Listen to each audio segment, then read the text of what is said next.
¿Qué tal? ¿Cómo están? Tengan ustedes muy, pero muy buenas noches. Bienvenidos a esta nueva edición de Fuego Cruzado.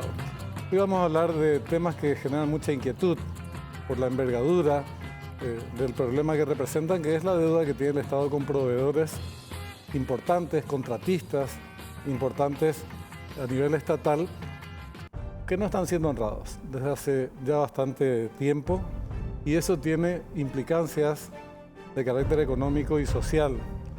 Hablaremos del problema y también de las posibles soluciones, en qué se encuentra, en qué estadio se encuentra el tratamiento de este tema que, como digo, genera inquietud en el sentido de qué reflejo de qué situación económica es, o si es una cuestión muy específica. En fin, vamos a conversar de esto y las posibles salidas, hacia dónde apunta, si es que se avisora una salida en el corto plazo. Y también nos vamos a referir a otros temas muy positivos que tienen que ver, en un segundo bloque, con los programas sociales en curso.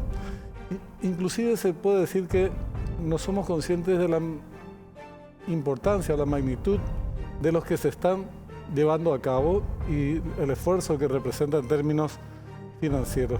No creo que se maneje las cifras ni a nivel periodístico, porque son más de 1.200 millones de dólares exclusivamente en programas sociales que se desarrollan desde el Ministerio de Desarrollo Social. Cómo se están implementando y cuál es la sostenibilidad en el tiempo, que es un desafío, también vamos a desarrollar posteriormente. Arrancamos con uno de nuestros invitados de hoy, el primero de los temas, deudas con contratistas, proveedores del Estado, el ingeniero Gustavo Massi. Él es representante de la Cámara Paraguaya de la Construcción, Capaco. ¿Qué tal, Gustavo? ¿Cómo estás? ¿Qué tal, Benjamín? Un gusto saludarte. Buenas noches para vos y para toda tu audiencia de Fuego Cruzado. También es miembro de Cavialpa. Vamos a charlar en su condición de vocero de Capaco. Inclusive algunas precisiones previas, porque me estaba comentando que son gremios con socios completamente distintos y sin embargo no es exactamente así. No es así, ¿verdad? Todos los socios de Cavialpa son socios de Capaco, no así todos los socios de Capaco no son socios de Cavialpa. Capaco es un gremio que ya tiene más de 57 años en el mercado, por así decirlo, ¿verdad? Yo soy nieto de uno de los fundadores del gremio, y bueno, hoy aglomeramos a más de 100 empresas que se asociaron justamente buscando un abanico de oportunidades y también poder protegerse un poco de los distintos flagelos que nos aquejan a la industria de la construcción. Seguro. También vamos a hacer un contacto, una comunicación con una representante de la Cámara de CRIPFA, que es la Cámara de Representantes e Importadores de Productos Farmacéuticos. Se habla de cifras muy, pero muy elevadas. Entonces queremos saber cómo está compuesta esa deuda y cuál es la situación que afecta al sector. Gustavo, ¿en qué estadios, cuánto es la deuda? Arranquemos por ahí. ¿Cuánto es la deuda con las empresas vialeras, como se dice normalmente, que tiene el Estado? En realidad, la deuda es con el sector y con la industria de la construcción de parte del Ministerio de Obras Públicas. Cerramos el año 2025 con 250 millones de dólares en deudas en certificados y 110 millones de dólares en deudas de intereses atrasados, lo que totalizó la deuda en 360 millones de dólares. Los intereses, discúlpame, una precisión nomás. Durante un largo periodo el gobierno dijo, espera, esto vamos a dejar al costado del camino. ¿Se incorporó o no a la discusión? Sí, siempre se incorpora a la discusión porque los intereses son un reclamo legítimo que tiene la industria, porque básicamente está establecido en todos nuestros contratos que en el caso del no pago de parte del gobierno se establecen unas tasas de interés, como en cualquier situación se requiere, ¿verdad? El dinero va perdiendo valor a medida que pasa el tiempo y eso requiere que el Estado... Además, en los contratos mismos se debe establecer, ¿verdad? En todos los contratos se establece... el presidente de nuestro gremio siempre dice algo, Benjamín, que es bueno resaltar. El 99% del contrato va en contra del contratista, ¿verdad? Son lineamientos en los cuales son exigencias al contratista. Lo único que el contratista le puede reclamar al contratante, que en este caso el Ministerio de Obras Públicas, son los intereses, es la cláusula de intereses, ¿verdad? O sea, puede no pagarte, demorarse en el pago, pero corren los intereses. Corren los intereses, ¿verdad? Ahí se hizo una salvedad cuando ingresó el nuevo gobierno. Es importante aclarar que existía una deuda muy fuerte con la industria de la construcción. Ellos a principios de 2024 salieron a emitir bonos y honraron una parte importante de esa deuda. Y una vez que a vos se te paga el capital es que recién vos estás habilitado a poder facturar los intereses. Porque hasta ese momento siguen corriendo los intereses hasta la fecha efectiva del pago. Entonces eso a nosotros nos totalizó una deuda de 110 millones que nosotros venimos reclamando desde principios del 2024. ¿Los intereses? Los intereses. O sea, para entonces esos intereses ya sumaban 110 millones 110 millones de dólares. ¿Y en la actualidad? Y en la actualidad, una vez que ellos honren los 250 millones de dólares, se estará hablando de una nueva cifra de intereses por el retraso que se está generando. ¿Estimativamente de cuánto podría ascender? Y 50 millones de dólares aproximadamente, ¿Más? Sí. Estaríamos hablando de 160 millones. En intereses.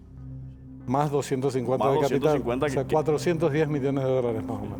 Eso solamente el Ministerio de Obras Públicas, Benjamín. Eso es muy bueno aclarar, ¿verdad? Nosotros creemos, porque todavía no estamos cerrando la deuda total, pero estamos hablando en torno a una deuda entre los 500 y 600 millones de dólares con el sector de la construcción de parte de todas las entidades contratantes, llámese SAP, EBI, ANDE, Ministerio de Educación, Ministerio de Salud, que también lleva adelante ciertos tipos de construcciones que hasta hoy en día no han sido honrados. Entonces, hoy en día existe en el Ministerio de Obras Públicas una deuda de 360 millones y entre los otros entes aproximadamente 200 millones de dólares más, ¿verdad? ¿Cómo se fue componiendo la deuda? Bueno, es importante, esa es una pregunta muy importante, Benjamín. La deuda se genera a partir del no pago de los certificados. Es importante aclarar que a principios del 2025 se dio un fenómeno atípico. Lo que estábamos acostumbrados a recibir de plan de caja mensualmente, a partir de febrero del 2025, sufrió un declive importante. Estamos hablando de que existieron meses en los cuales el plan de caja era inferior a los 20 millones de dólares, pero los certificados que entraban eran superiores a 80 millones de dólares. Y eso lo explicó el ministro de Economía hace poco, ¿verdad? Él mismo asumió esa responsabilidad y dijo que era por un tema de espacio fiscal debido a que ellos decidieron salir a invertir en la compra de aviones, ¿verdad? Los aviones los famosos Tucano y los radares, ¿verdad? Lo que ocasionó que en el 2025 ellos tengan menos recursos para inversión. Ahí es donde nosotros realmente, Benjamín, siempre planteamos, ¿verdad? Ok, pero yo seguí trabajando, no es que yo dejé de trabajar o falté a mi contrato, porque es muy importante aclararle a toda la audiencia que nosotros como contratistas del Estado tenemos un cronograma físico-financiero.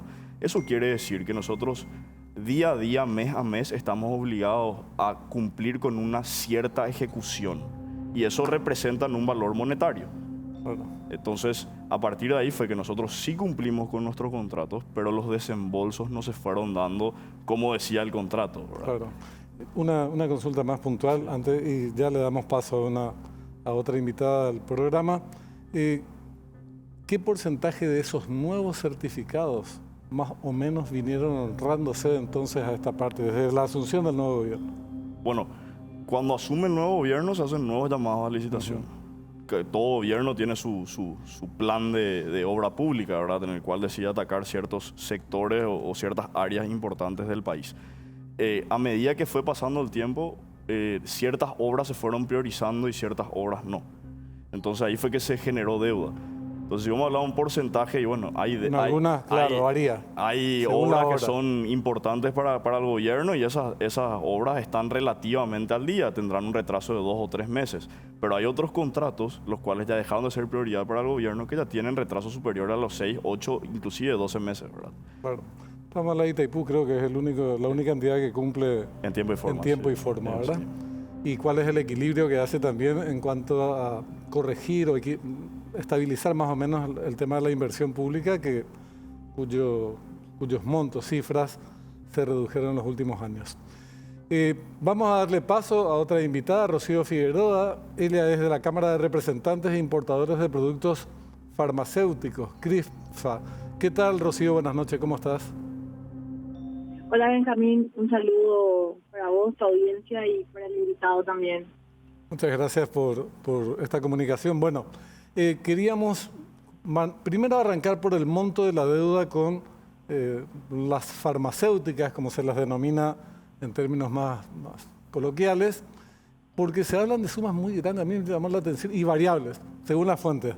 Algunas de 700 millones, 1.000 millones, 1.027 millones, más inclusive. ¿Cuál es la deuda acumulada con el sector, el monto? Lo que pasa es que escuchamos muchos números porque esos 775 es solamente medicamentos. Ajá. El Ministerio de Salud tiene muchas otras contrataciones de servicios de todo lo que es equipamiento, análisis clínicos, laboratoriales, el mantenimiento de estos equipamientos para los equipos diagnósticos. Entonces, vamos a hablar de la deuda global, porque hoy ya todos los gremios estamos trabajando juntos para poder cobrar la deuda, están en más de 1.000 millones. Y hoy vamos a tener el número real, porque en la última reunión que tuvimos con el ministro Carlos Fernández Valdovinos, él nos había pedido esta semana que nosotros podamos elaborar un documento por objeto de gasto y de todo lo que sería por ejecutar, es decir, las facturas ingresadas ya al Ministerio de Salud en espera del cobro y las facturas que en teoría se van a ejecutar durante todo el año 2026. Entiendo. Entonces vamos a tener el número completo Preciso. por contrato en cada objeto de gasto. Y Rocío, ahí el corte de marzo estábamos en 1.027 millones, pero ahora estamos compilando todos los datos que nos mandaron los presidentes de todas las otras cámaras. Entonces, finalmente yo creo que va a ser un poco más. Y esto queremos presentar mañana en la mesa de trabajo que se conformó en la Cámara de Senadores con la Comisión de Salud, para que ellos también puedan Claro. ayudarnos a buscar llegar una a una salida. solución. Decime, Rocío, ¿esta deuda se acumuló durante el actual periodo constitucional de este gobierno o hay parte heredada de administraciones anteriores? Sí, hay una parte heredada, Benjamín, porque es justamente lo que yo te expliqué sobre los expedientes que ingresan para ser cobrados en el Ministerio de Salud, se registran en tesorería, y los contratos por ejecutarse. Es decir, si yo tengo un contrato de 100, ejecuto 50, queda 50 para que vayan saliendo las órdenes de compra, de acuerdo a la necesidad también y el consumo. Entonces, eso no se tuvo en cuenta en la administración anterior, y cuando el gobierno de Santiago Peña asume, el ministro Carlos Fernández pide el corte administrativo para poder hacer la emisión de bonos, no se le tuvo en cuenta a los contratos que estaban terminando de ejecutarse y quedó un saldo de 260 millones de dólares. 260, Entonces, perdón. porque sí, se pagó 300 millones de dólares, a las hieleras también se le pagó otra parte, y en salud quedó el saldo de 260 millones, que pasó para el presupuesto del año 2024. Entonces se pagó con el presupuesto de salud del año 2024, quedó otro monto, y así sucesivamente se va arrastrando. En el 2025 terminamos con más de 800 millones de dólares. Entiendo.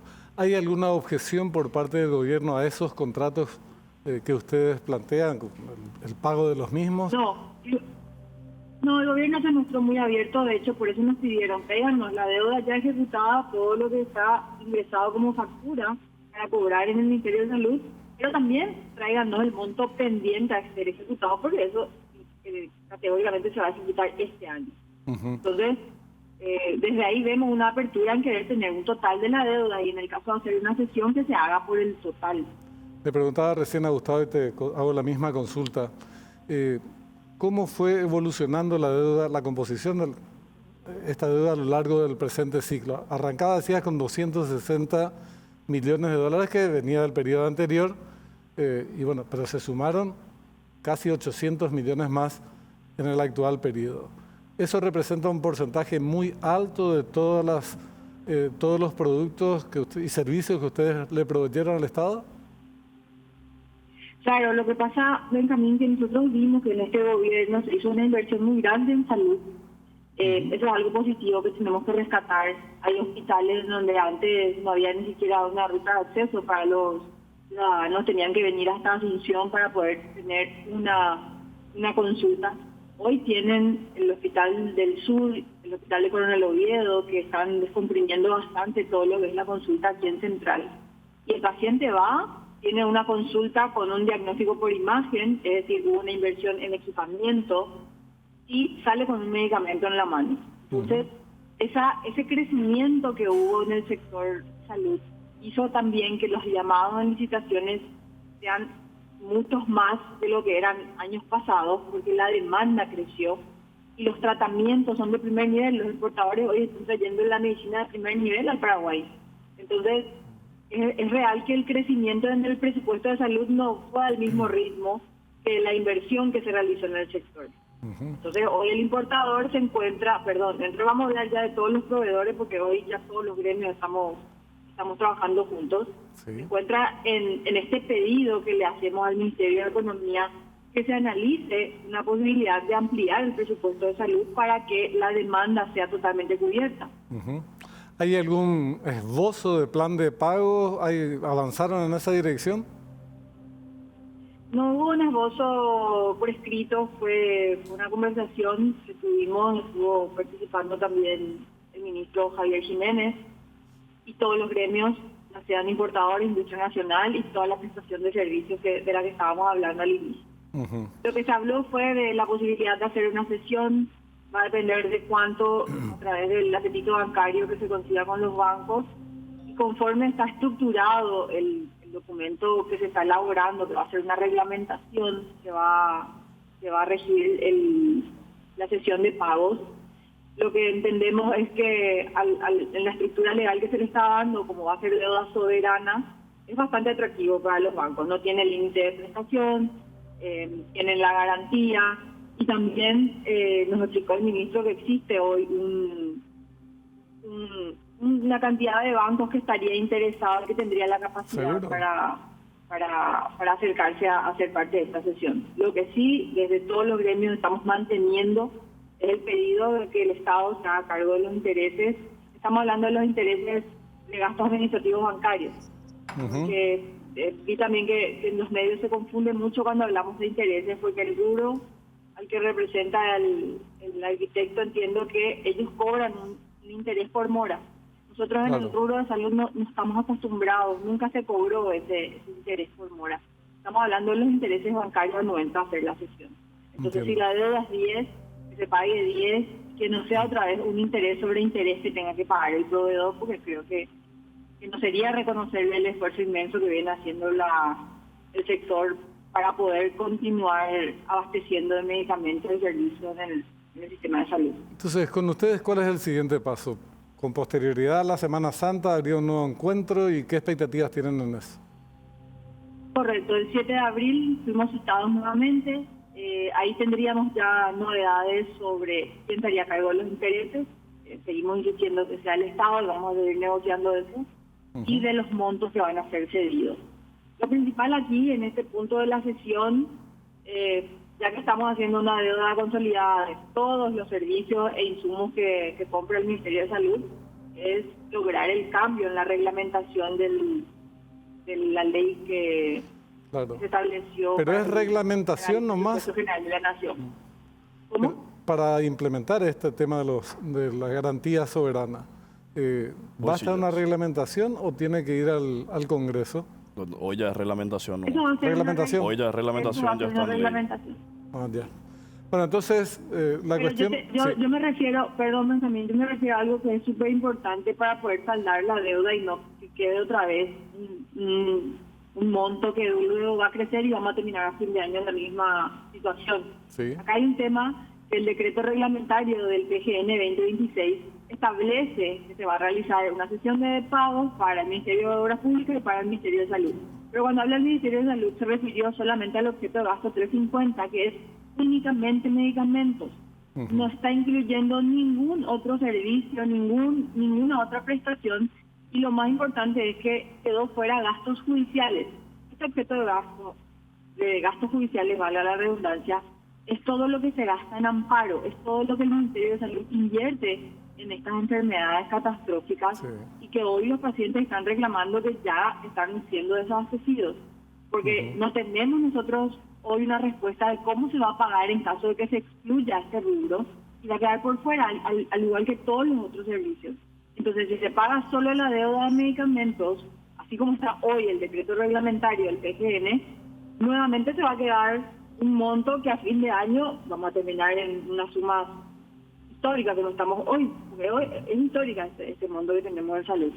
Claro. Entonces es fundamental, nosotros a través de este equipo de trabajo que se conformó con la Comisión de Salud, que está presidida por la senadora Noelia Cabrera, estamos pidiendo la modificación y entiendo que ellos van a remitir este pedido al Ejecutivo para que sea modificado esta exclusión que se hizo, porque al poner un objeto de gasto se excluye todo el resto.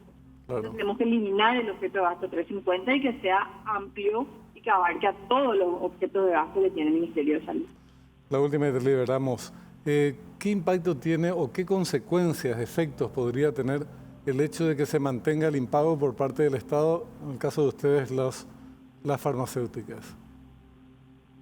El primer impacto que está teniendo es, como te comenté, en los llamados de amparo. Hoy el Ministerio de Salud sigue haciendo los llamados de licitaciones no reguladas, que se llaman, porque ellos, por obligación de una sentencia judicial, tienen que hacer ese llamado. El tema es que los proveedores no se presentan, declara desierto ese llamado. El paciente tiene que volver a peregrinar en toda la burocracia del amparo, ir a la Defensoría del Pueblo, remitir al Ministerio de Salud, que informe si cuenta con el medicamento. No se informa, se tiene el silencio administrativo, se agota esa instancia, van al Poder Judicial, esperan una sentencia. Estamos hablando que hay pacientes que no pueden esperar una semana de estos tratamientos que tienen hace 2 o 3 años y que su enfermedad avanza.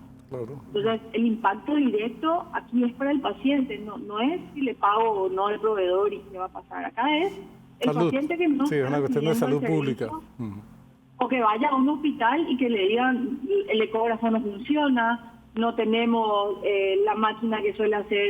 Entonces, ese es el más perjudicado, es el paciente. Estamos hablando de un rubro súper sensible que es la salud y depende de la vida de las personas. Hay personas que tienen que convivir con una enfermedad y que venían haciendo sus tratamientos y que hoy están desesperados, están mañana en la mesa que vamos a conformar, que se conformó en la mesa de trabajo. Tenemos información que fueron invitados varios presidentes de las asociaciones de pacientes porque es una situación crítica. Entonces el impacto es ese, Benjamín.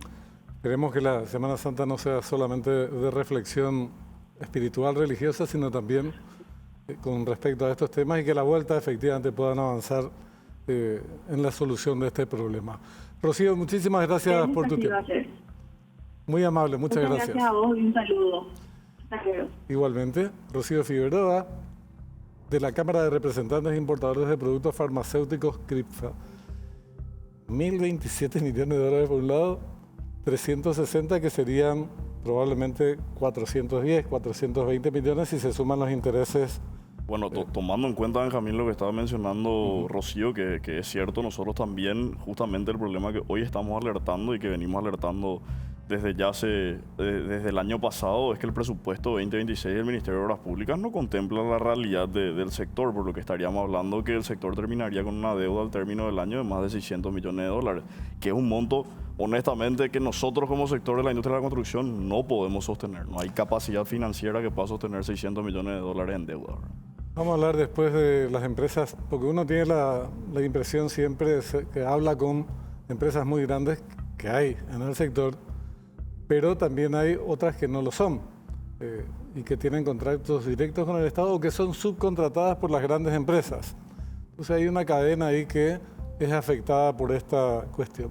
Hablemos de soluciones o posibles soluciones. ¿En qué estadio se encuentran las conversaciones? Nosotros estamos trabajando en 3 soluciones con el gobierno. Agradecemos muchísimo la apertura del ministro Javier Jiménez por eso, porque fue el principal promotor de estas soluciones, junto con la ministra de Obras Públicas y el ministro Fernández Baldovino. Estamos trabajando en 3 áreas. Uno es la sesión de derecho de cobro, que explicó un poco lo que eso implica Rocío. Para nosotros esa propuesta ya llegó a nuestras manos, fue entregada la semana pasada. Nosotros estuvimos trabajando ya arduamente todo el fin de semana, realmente fue maratónico lo que hicimos. Trabajamos con las entidades bancarias, trabajamos con los equipos jurídicos correspondientes, de tal manera poder establecer una sesión de derecho de cobro que permita los lineamientos claros a los cuales ellos se han comprometido, ¿verdad? Al igual que la industria. De información, discúlpame, ¿a qué plazos se emitiría eso y a qué tasa de interés? Bueno, lo importante acá aclarar es justamente ciertas cuestiones que es lo que vos está preguntando, Benjamín, ¿verdad? El primer punto, lo que refiere al plazo, el Estado lo que quiere es diferir a 3 años la sesión de derecho de cobro, ¿verdad? Que impacte en 3 ejercicios fiscales, 2026, 2027 y 2028. Con lo que respecta a las tasas de interés, Bueno, eso es algo que el Estado estaba pretendiendo un dígito, pero eso es una cuestión que ellos se tienen que sentar a negociar con las entidades bancos financieras, porque vamos a ser muy honestos en esto, Benjamín, no es lo mismo el crédito que pueda sacar una empresa grande del crédito que pueda sacar una empresa mediana. La tasa de interés no va a ser la misma, ¿verdad? Eso, de hecho, nos lo han dicho de parte de las entidades financieras. No es lo mismo que venga un grande de la industria de la construcción a que me venga una empresa mediana o me venga una empresa chica. El riesgo es mayor, entonces la tasa superior. La tasa superior, aunque realmente ahí es donde yo difiero con ellos, porque hay que ser sinceros, el que asume la garantía es el Estado. El Estado asume la garantía soberana, el Estado asume el pago de los intereses. Fue eso el compromiso que asumieron ellos con nosotros y fue lo que salió a aclarar la ministra de Obras Públicas la semana pasada. Entonces, de esa manera yo creo que es el Estado también un poco el que ya tiene que entrar a trabajar con las entidades financieras y decirle, bueno, hasta acá es donde nosotros podemos llegar y fijar un límite, ¿verdad? Porque si no, vamos a tener sesiones al 10 y sesiones al 12 y sesiones al 14, entonces si vos mirás tu promedio va a estar arriba de los 2 dígitos. Pero para mí el tema de fondo es el que planteas, si el Estado es el garante, porque está bien si es discutible, pero digamos que es aceptable si yo me presento por cuenta propia y soy mi mismo garante ante el banco. Pero acá es el Estado, por eso se está discutiendo todo esto. Y es así mismo, ¿verdad? Esa es la posición que nosotros tenemos, que ya a partir de este momento nosotros lo que hicimos fue hacer el lineamiento base de lo que sería la reglamentación. Es importante aclarar que esto parte de la ley de presupuesto. En la ley de presupuesto se incorpora un artículo en el cual se habla de la cesión de derecho de cobro de parte del Ministerio de Obras Públicas y del Ministerio de Salud para lo que serían las deudas vigentes del ejercicio 2025 y también las deudas posteriores. Entonces, basándonos en ese artículo, sale el decreto reglamentario del Presupuesto General de Gasto de la Nación en enero y bueno, y lo que queda pendiente es la reglamentación, que es lo que estamos trabajando. Nos entregaron la semana pasada y fue lo que estuvimos trabajando arduamente en lo que va de la semana. Ya fue entregado ese documento nuevamente a las autoridades del gobierno para que ellos puedan revisarlo y a partir de ahí sí seguir las discusiones. Nosotros queremos que a la vuelta de Semana Santa ya tener una solución definitiva en lo que sería la deuda, ¿verdad? ¿Y es factible? O sea, esas expectativas superan los deseos, digo, hay un camino objetivo que se puede llegar a ese final a corto plazo. Y hoy en día ya está en manos del ministro de Economía, Benjamín. Entonces va a depender netamente de la voluntad de él y de su equipo de sacar esto lo antes posible y ponerse un poco a trabajar ellos también con las entidades financieras. Como te digo, a mí me gustaría que el Estado pague la menor tasa posible. Son ellos los que se están haciendo responsables de los intereses y al final del día eso terminamos pagando todo de alguna u otra manera. Así mismo. Y con respecto a los intereses que nos adeudan desde ya por la deuda del gobierno pasado, a ver, al final del día los gobiernos pasan, pero el Estado es uno solo. Sí. Entonces hay que honrarlos. Eso estamos trabajando en una ley de tal manera que a poder garantizar que todas las partes involucradas no están violando ningún principio establecido de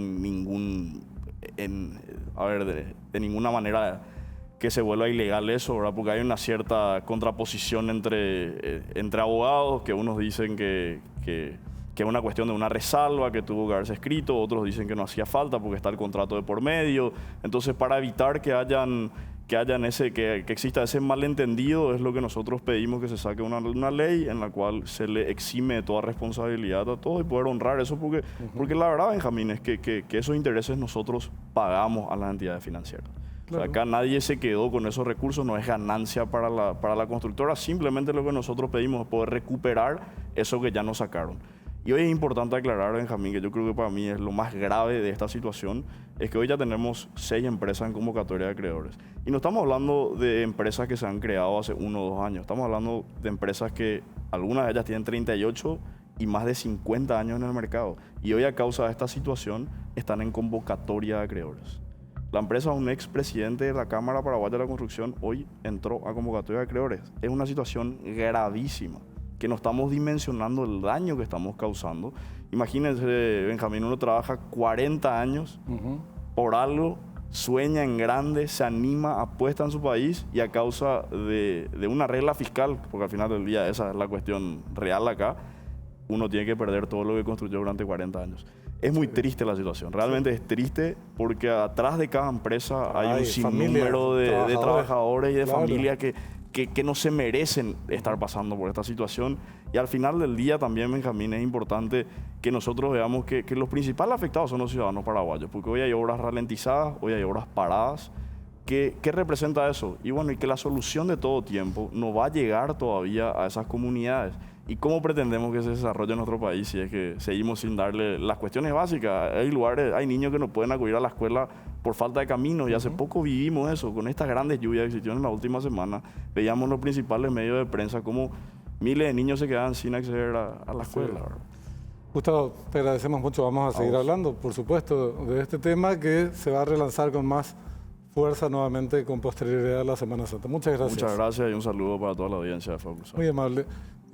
Hay una situación que nosotros todavía no podemos manejarla con respecto a este tema, que tiene que ver con por qué se demoró tanto y se fue acumulando una deuda de esta naturaleza. Es una cuestión que debe aclarar el Ministerio de Economía. Hoy tenemos una deuda desde el Estado, digo, muy abultada, de 1.300, 1.400 millones de dólares, y también cuáles son los mecanismos de pago, los más convenientes.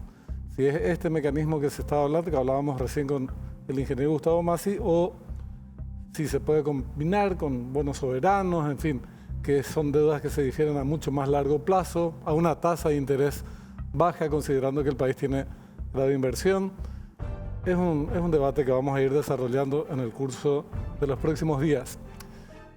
Las cosas no son solamente problemas, hablábamos recién de que hay hechos muy positivos, no quiere decir que estén exentos de dificultades, pero que también hay que señalarlos con mucha claridad. Tiene que ver con los programas sociales que ejecuta el gobierno. Lo vamos a conversar a la vuelta de la pausa con el ministro de Desarrollo Social. Gustavo, muchísimas gracias. Gracias, Camilo. Volvemos enseguida.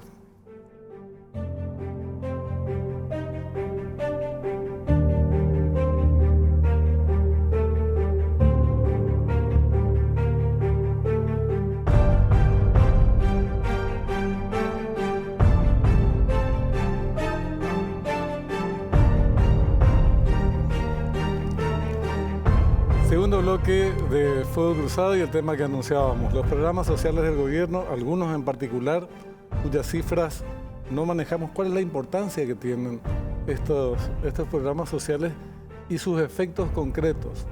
¿Qué logros se van obteniendo a medida que se implementan? Le agradecemos la presencia del ministro de Desarrollo Social en los estudios del canal, Tadeo Rojas. ¿Qué tal, ministro? ¿Cómo estás? Muy buenas noches, Benjamín. Un gusto realmente para mí compartir contigo tu programa. Gracias por la invitación. Estamos a las órdenes. Realmente para nosotros es muy importante siempre estar informando a través de ustedes lo que estamos haciendo. Así es que a las órdenes. Muchísimas gracias.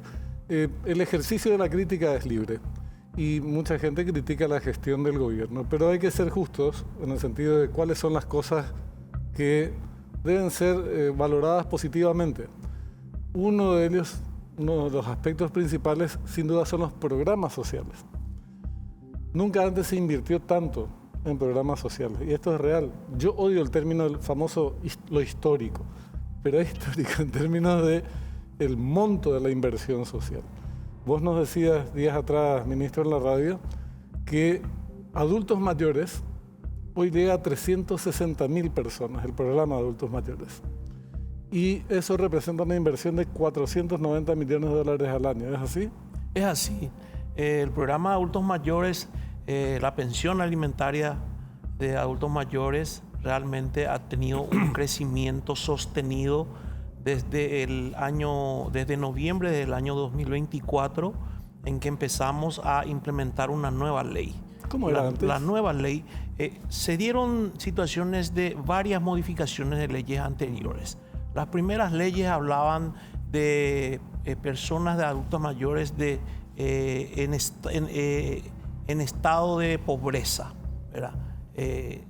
Después vino otra ley que hablaba personas adultas mayores en estado de vulnerabilidad.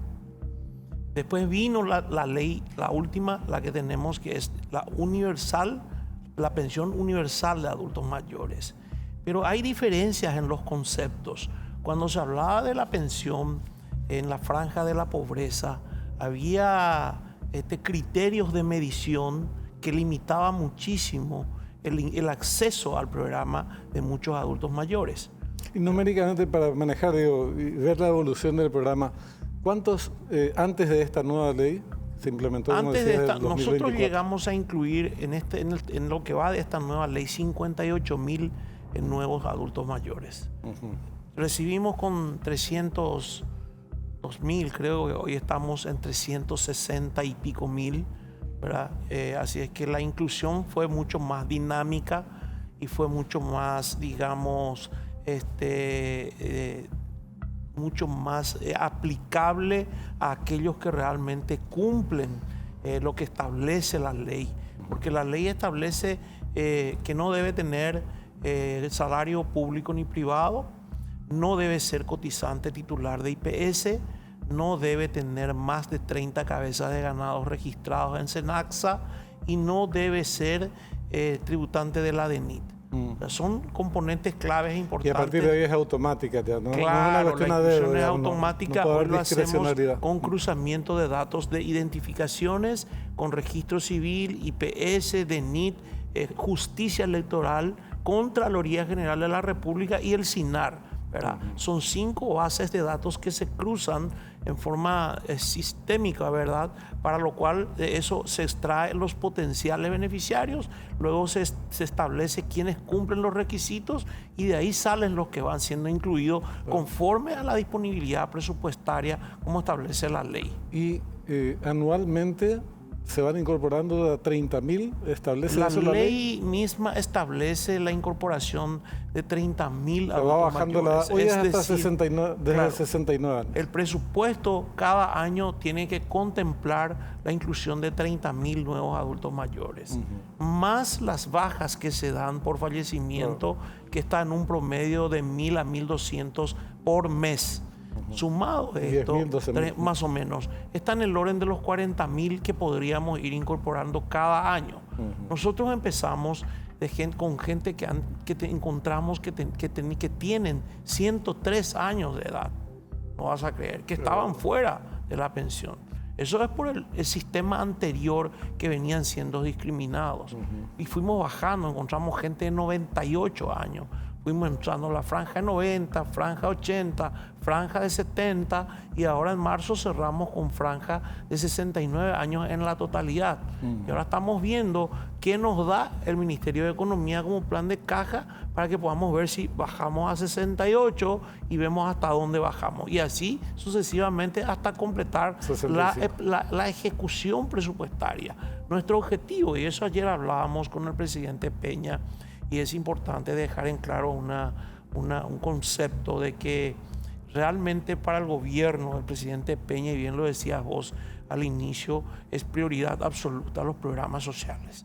En este caso, programas de pensión de adultos mayores y programa Hambre Cero, ¿verdad? Son prioridades absolutas y son componentes muy fuertes para la reducción de la pobreza. Así que te quiero decir lo siguiente, se habla de la economía de guerra. Hay que explicar que cuando se habla de la economía de guerra, eso es para las instituciones dependientes del Poder Ejecutivo. Hay que reducir costos de viáticos, combustibles, servicios, gastos superfluos, pero las inversiones, los programas sociales, lo que hacen en relación a medicamentos, todo está dentro de la prioridad del gobierno. Y el presidente ratificó el compromiso de que los programas sociales van a estar siendo priorizados. Porque no faltó por ahí ya de nuevo que versiones de que probablemente el programa de pensión de adultos mayores sea recortado o afectado por la supuesta economía de guerra que se anunció. Que para mí en particular es un término no muy decente. Absolutamente infeliz. Cometió un error político. Claro, no es lo político del Ministro de Economía, entonces se le puede dar el beneficio de incurrir ese tipo de errores. Pero comunicacionalmente fue muy malo porque se instaló una idea equivocada en el sentido de ver la economía en su conjunto como una situación, más que nada, una situación mala y que podía afectar no fue, todo. Más que nada la explicación, faltó más explicación. Además tenés que decirlo con precisión. Hay que decirlo con precisión. Vamos a hacer esto, como estaba diciendo, vamos a recortar aquí, allá. Sí. No hace falta ponerle tal nombre porque no es eso. La economía de guerra conceptualmente ¿Son las políticas de ajuste más drásticas que ejecutan los estados? Sí. En líneas generales, transversal a todas sus actividades. Y hay que entender que estamos en un crecimiento económico. Indudablemente falta el efecto derrame en la microeconomía que se va dando, digamos, efectos de los programas sociales. Hay que recordar que el programa Hambre Cero ha generado más de 40.000 empleos. Hay que recordar que Hambre Cero el año pasado, 45 millones de dólares de compra en la agricultura familiar campesina y cerca de 30 millones de dólares en compra de las MIPYMES. Claro. Imagínate el efecto, digamos, en la microeconomía que genera eso. Sin duda, los sectores, los beneficiarios de estos programas recibieron un espaldarazo muy grande por parte del Estado en sus condiciones de vida positivamente, y eso hay que cuantificar. Entonces, como respuestas o como herramientas de combate a la pobreza son formidables. ¿Por qué entonces, si está todo tan bien establecido en el caso de los adultos mayores, antes de pasar a otros programas, te quería consultar, ¿se dieron estas manifestaciones que se está de espalda a los abuelitos, que se les saca lo que les corresponde? Nosotros siempre manejamos que era hasta 60, en realidad todo este proceso que vos venís describiendo, pero actualmente hasta 69 años. Y ellos estaban reclamando que esa realidad que denunciaban era gente de 65, 66, 67 años. ¿Es desconocimiento por parte de algunos que legítimamente probablemente quieran incluirse en la lista de beneficiarios? ¿Hay otros móviles? Hay algunos actores que ni siquiera son personas de la tercera edad, que yo los escuchaba como representantes de este sector que protestaba. Sí, hay de todo, Benjamín, indudablemente.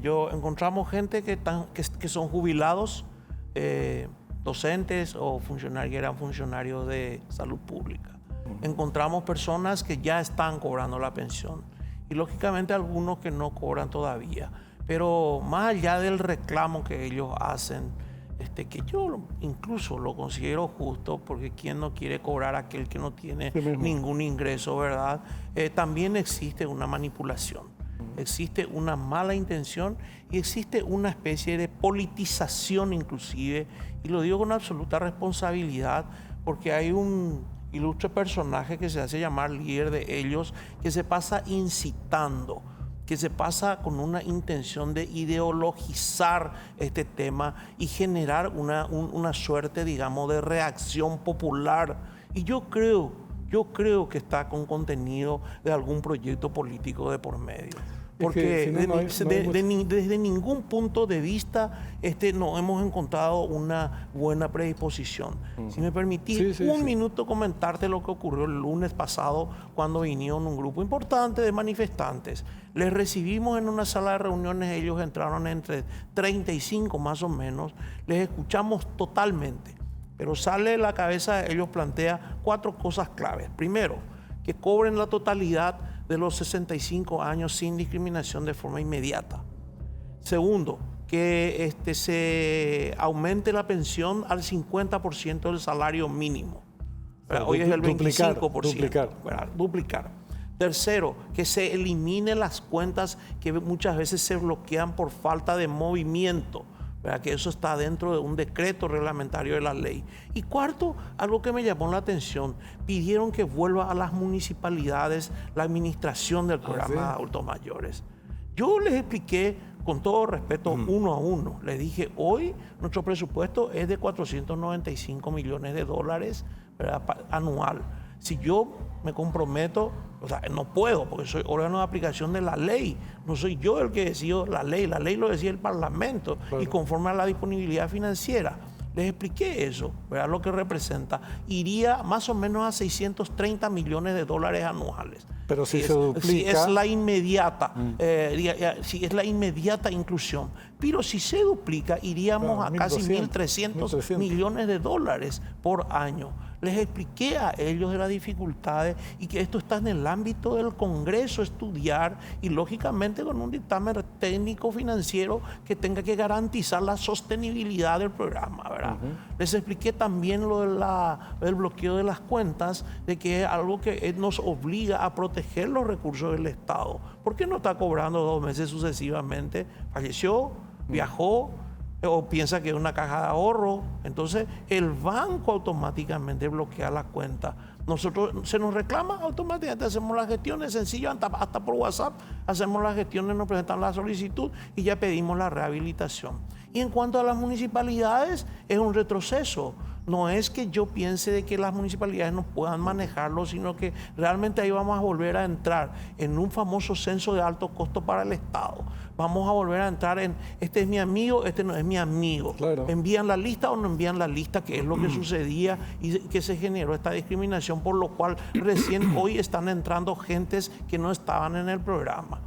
Entonces, cuando les dije esas dificultades, reaccionaron, incluso agredieron, llegaron a un estado de, digamos, de belicoso que lamentablemente ocurrió y yo tuve que pedir permiso y retirarme de la reunión. Y bueno, después salieron en la calle a pedir mi renuncia, ¿verdad? Y como les decía a ellos, mi renuncia lo tiene el presidente desde el primer minuto en que firmó el decreto de mi nombramiento. Tiene la absoluta potestad de disponer del cargo del presidente de la República. Es una cuestión constitucional de él, ¿verdad? Pero nosotros seguimos trabajando. Ayer me fui a hablar con el presidente, bueno, en estos días, ¿verdad? Estuve con el presidente y bueno, él ratificó el compromiso de seguir haciendo todo el esfuerzo posible de que en el menor tiempo que se pueda sean incluidos todos los adultos mayores. Es su deseo, es su intención, es su voluntad, porque sabemos de las necesidades que pasan los adultos mayores. Y también hay que recordar, y yo, no es un poco una cuestión de querer sacarme responsabilidades, pero hay una ley que es la ley 1885 que establece que en su artículo 5 que el Ministerio de Salud Pública también es un órgano rector de las políticas de atención a los adultos mayores. O sea que necesitamos ir trabajando interinstitucionalmente. Nosotros lo que hacemos simplemente es aplicamos la ley de la pensión de adultos mayores estrictamente como establece esta ley y su decreto. A mí me parece un programa fantástico. El segundo en envergadura y en cantidad de dinero que representa la inversión es Hambre Cero. ¿Cuánto se invierte en Hambre Cero en forma anual y a cuántos chicos llega en la actualidad, ministro? Si me permitís un detalle no menos importante con relación a adultos mayores. Sí, sí. Hoy estamos llegando a una cobertura de 78,5% de la pensión universal de adultos mayores. 78% de cobertura, que es un número tremendamente importante, incluso destacado por un organismo de cooperación internacional que es CEPAL, que es el que trabaja directamente en la evaluación en la región por parte de lo que hace relación a la atención a los adultos mayores, ¿verdad? Bueno, por otro lado te quiero decir que el programa de alimentación Hambre Cero en las escuelas hoy está ejecutando, por la variación del dólar, un poco más de 400 millones de dólares, ¿verdad? Nosotros no llegamos a 410, porque vos sabés que el dólar, cuando se hizo el presupuesto, era otro monto, hoy es otro monto, pero por dar una cifra así, pues realmente estamos en el orden de los 400 millones de dólares y estamos llegando con toda normalidad a los más de 1 millón de alumnos. 1.050.000 era la última cifra que manejaba. 1.050.000. Siempre es variable eso, ¿verdad? De repente depende mucho de la autorización de los padres en el RUE, porque esa es digamos, el elemento determinante para nosotros, la autorización de los padres en el RUE. No se hace, el servicio no se provee a las escuelas sobre la cantidad de inscriptos, sino sobre la cantidad de alumnos cuyos padres han autorizado que coman la comida, que está en el orden de los 98% de autorización, ¿verdad? Entonces siempre hay una variación y cuando de repente hay ocasiones en que se encuentra sobrantes de comida por diferentes razones, nosotros en un monitoreo y un trabajo constante que hacemos encontramos que hay despilfarros, hay, digamos, sobrantes, recortamos y luego después se ajusta, es dinámico, está permanentemente. Pero el compromiso también está firme de que vamos a llegar a cumplir, tenemos contrato firmado hasta julio del año 2027. Estos seguros se tienen que ir programando próximamente, la nueva licitación que se tiene que adjudicar por otros 3 años, ¿verdad? Y 180 días calendario, ¿verdad? Desayuno, almuerzo y merienda para los 2 turnos. Ministro, así como en el tema de los adultos mayores tuvimos estas manifestaciones a las que hacía referencia, que se subsanaron, hay otras cuestiones que se plantean en el marco de hambre cero de otra naturaleza. Toda esta disputa que se planteó, gobernadores que, según el Senado, por lo menos no tienen que seguir administrando el programa. En diputados algunos van más lejos y dicen algo que a mí no me desagrada, como ya te reconozco, que es concentrar la ejecución del programa en el Ministerio de Desarrollo Social. ¿Cómo se está evaluando? Porque cualquiera de estas variantes obviamente debiera estudiarse con mucha seriedad antes de resolverse, sobre todo si se propusiera que el ministerio sea el ejecutor de la integridad del programa, de la totalidad del programa. ¿Cómo se aborda desde el ejecutivo este tema? Bueno, en primer lugar debo decirte con mucha objetividad de que realmente el Congreso es el que sanciona las leyes. Así mismo.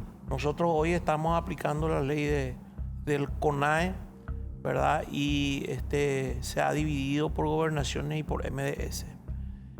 Mientras el Congreso siga discutiendo esta modificación que le dieron media sanción en el Senado, aún no sabemos qué puede llegar a pasar.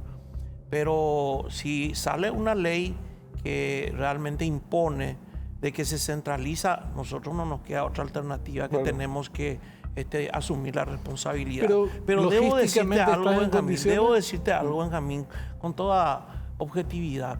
Realmente en lo que hace relación al servicio en sí, de lo que están haciendo las gobernaciones, no hay mayores dificultades.